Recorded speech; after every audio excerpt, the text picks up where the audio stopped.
Hello, I'm John Paul and I'm here at Rimmer Brothers today to fit some rear handbrake shoes on a Range Rover L322. First thing to do is take off the rear wheel. We're going to remove the rear brake caliper. So with a 16mm socket, the two bolts at the back of the caliper into the hub, undo them and remove the caliper and put it into a safe place. I'm going to remove the little rubber grommet out of the disc. That reveals a hole where you can look through the hole and you will see the adjuster for the handbrake shoes. You need to put a screwdriver through, and there's a little knurled nut on the adjuster which we'll show you later once we've got the disc off. You need to put your screwdriver in, unadjust the brake shoes all the way so that the disc can come past the shoes. Well, now we're going to use a 6mm Allen key to undo the locating bolt for the disc. Once that's undone, you might just have to tap round the disc to pull it off. The disc does get very tight, so you will have to give it a good couple of real good hits with a hammer. You may well have to turn it and give it a couple of more hits to slacken the disc off on the spigot and then remove the disc, revealing the shoes. This is the adjuster we was talking about, and these are the knurls you need to get your screwdriver into, and anti-clockwise when the disc was on, to click it against the disc to adjust the shoes. We need to remove the two little clips that hold the brake shoes to the back plate, and just use a 5mm Allen key, pop it in, push it against the spring pressure, turn it by 90 degrees and remove it. It's that spring pressure, and that's the clip that holds it to the back plate. We're now going to remove the brake's return spring. So if you get bare side cuts, grab hold of the spring. This is a very tight spring, so what you might want to do is just use a screwdriver to lever against the hub onto your side cuts to give it some extra leverage so you can get the spring off. There's the spring. We're now ready to remove the shoes. So if you just pull them apart, pull it around the hub, and you can see there's the shoes, there's the adjuster we talked about earlier, and the spring, the lower spring, is still connected. So we'll now swap them over to the new shoes.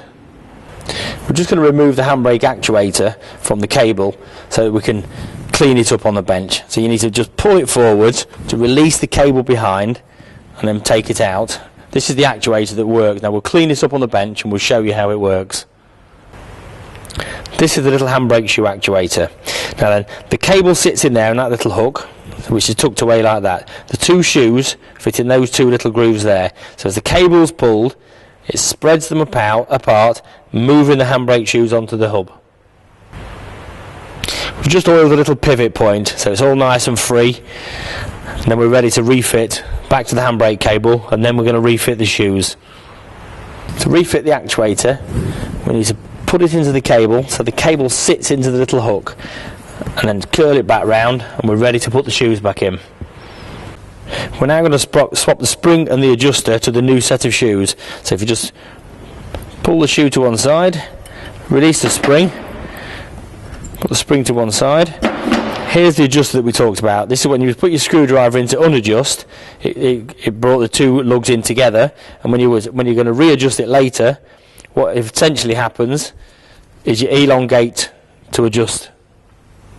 We're now going to fit the spring and the adjuster back to the new set of shoes. So clip the spring on one shoe, onto the other shoe, just pull them apart, place the adjuster in there, and then just move the shoes apart, so then we're ready to put them back on the hub. This is one of the retaining clips that holds the shoe to the back plate. Now the spring should be loose on that pin, and this one's tight. So we really ought to take it to the bench, take the spring off the pin, clean everything up and put a bit of oil or copper grease around it, and then refit them. We're now going to refit the brake shoes. So pass them around the hub,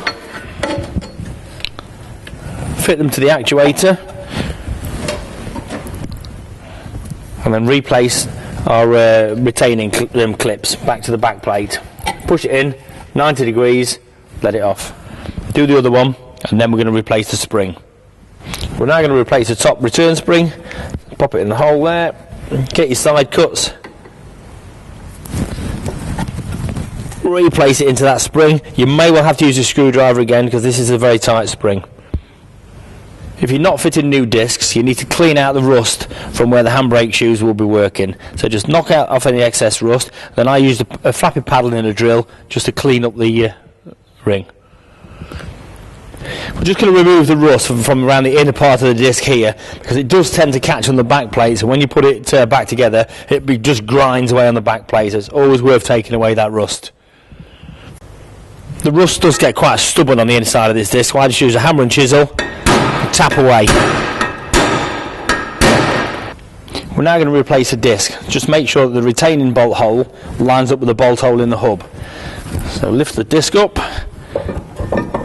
line it up, and then replace the screw. With the disc now in place and the retaining bolt tightened up, we just need to rotate the disc until the hole lines up with the adjuster that we talked about earlier.